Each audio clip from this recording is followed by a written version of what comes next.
Élection du secrétaire général de l'Organisation internationale de la francophonie, le consortium panafricain pour la paix monte au créneau contre une éventuelle reconduction de Louise Mushikiwabo à la tête de l'OIF.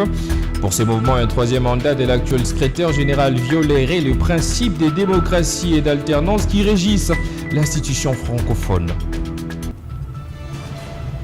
Festival offensif des Léopards d'Am en Thaïlande, les Congolaises ont écrasé l'Indonésie 7-1 dimanche en demi-finale de FIFA Série 2026. Une démonstration de force qui propulse la République démocratique du Congo en finale d'un tournoi qu'elle domine de bout en bout.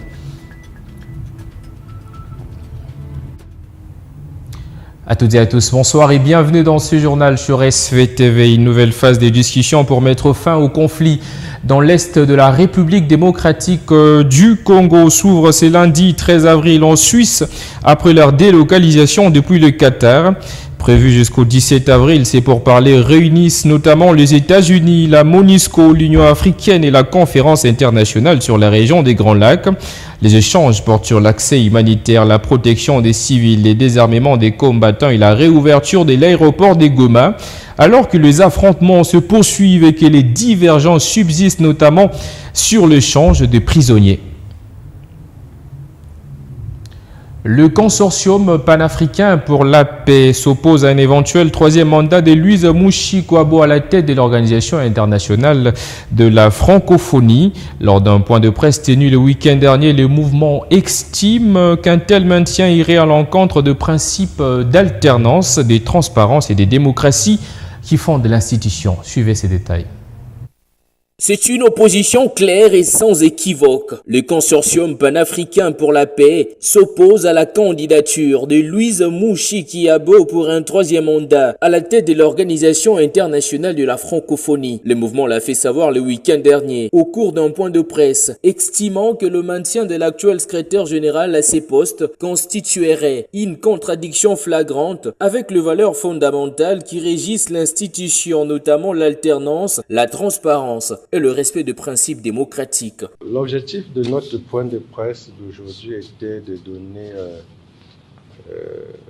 la position du consortium panafricain pour la paix à l'opposition, au mémorandum d'opposition à la troisième candidature rwandaise à la tête de l'Organisation internationale de la francophonie.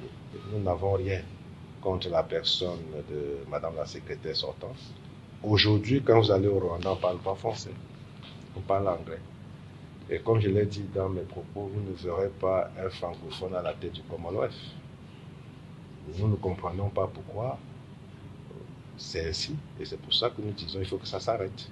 Fort de cette position, le consortium panafricain pour la paix appelle le chef d'État de pays membres de l'OIF à veiller scrupuleusement au respect des principes fondateurs de l'organisation. Il adresse également un message particulier au président de la République française, l'exhortant à ne pas apporter son soutien à la candidature de Louise Mushikiwabo pour un nouveau mandat. Nous avons écrit au président français pour lui faire part de notre préoccupation, notre position.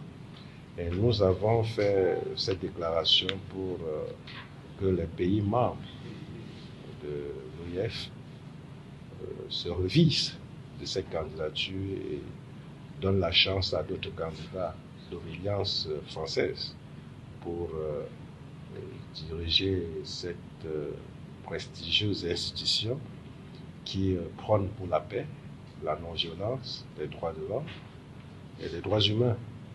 Si aujourd'hui on se rend compte que les résolutions des Nations Unies, de l'Union européenne ont condamné le Rwanda dans les problèmes de la partie est de la RDC et des Grands Lacs en termes de déstabilisation, d'où vient-il qu'une organisation aussi crédible de la francophonie soit dirigée par ce pays où tout le monde écrit? Il faudrait qu'on commence par montrer dans cette organisation internationale francophonie le respect des textes. Fondée sur les valeurs de démocratie, de promotion des droits humains et de paix, l'Organisation internationale de la francophonie regroupe plusieurs pays dans plus d'une quinzaine en Afrique, autour du renforcement de la langue française, de la coopération multilatérale et du dialogue politique entre les États membres.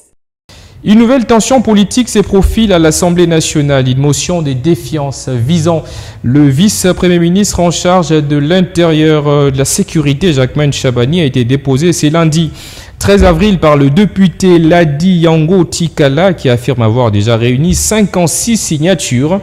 Les initiateurs dénoncent une gestion jugée inefficace de la situation sécuritaire marquée par la montée de la criminalité à Kinshasa et dans plusieurs villes du pays et appellent à un débat en plénière pouvant conduire à une mise en cause politique du membre du gouvernement.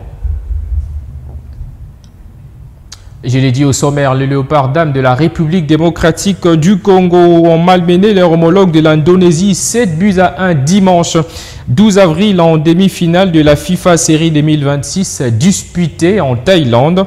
Les Congolais se sont imposés du début à la fin, ne laissant aucune chance à leurs adversaires. Ils vont ainsi valider leur ticket vers la finale de cette prestigieuse coupe. Cette fenêtre internationale se tiendra du 9 au 18 avril en Thaïlande. Détail dans ces reportages.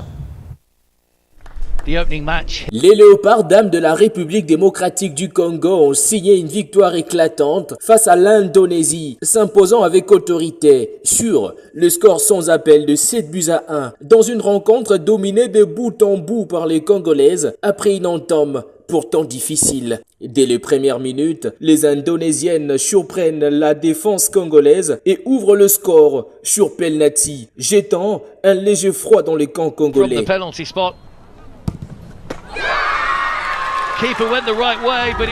Mais la réaction de Léopard ne tarde pas. Portée par une animation offensive dynamique et une meilleure circulation du ballon, les joueuses de la RDC reprennent rapidement la maîtrise du jeu. S'émerveille Kajinga qui sonne la révolte avec une première égalisation pleine de sang-froid, avant que Flavine Mawete ne donne l'avantage à la RDC grâce à une frappe précise. Physically, Kasaj.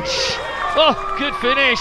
Le Congolais accélère alors le rythme, mettant sous pression une défense indonésienne dépassée par la vitesse sur les ailes et les combinaisons rapides dans l'axe. Solide défensivement après l'égalisation, dominatrice au milieu de terrain et tranchante devant le but, les léopards dames de la République démocratique du Congo ont livré une prestation complète. Cette victoire 7-1 confirme la montée en puissance du football féminin congolais et renforce la confiance du groupe pour la suite de la compétition. Notons qu'avec cette démonstration de force, la République démocratique du Congo envoie un message clair. Les léopards dames ne sont pas venus pour figurer, mais pour s'imposer comme une équipe redoutable.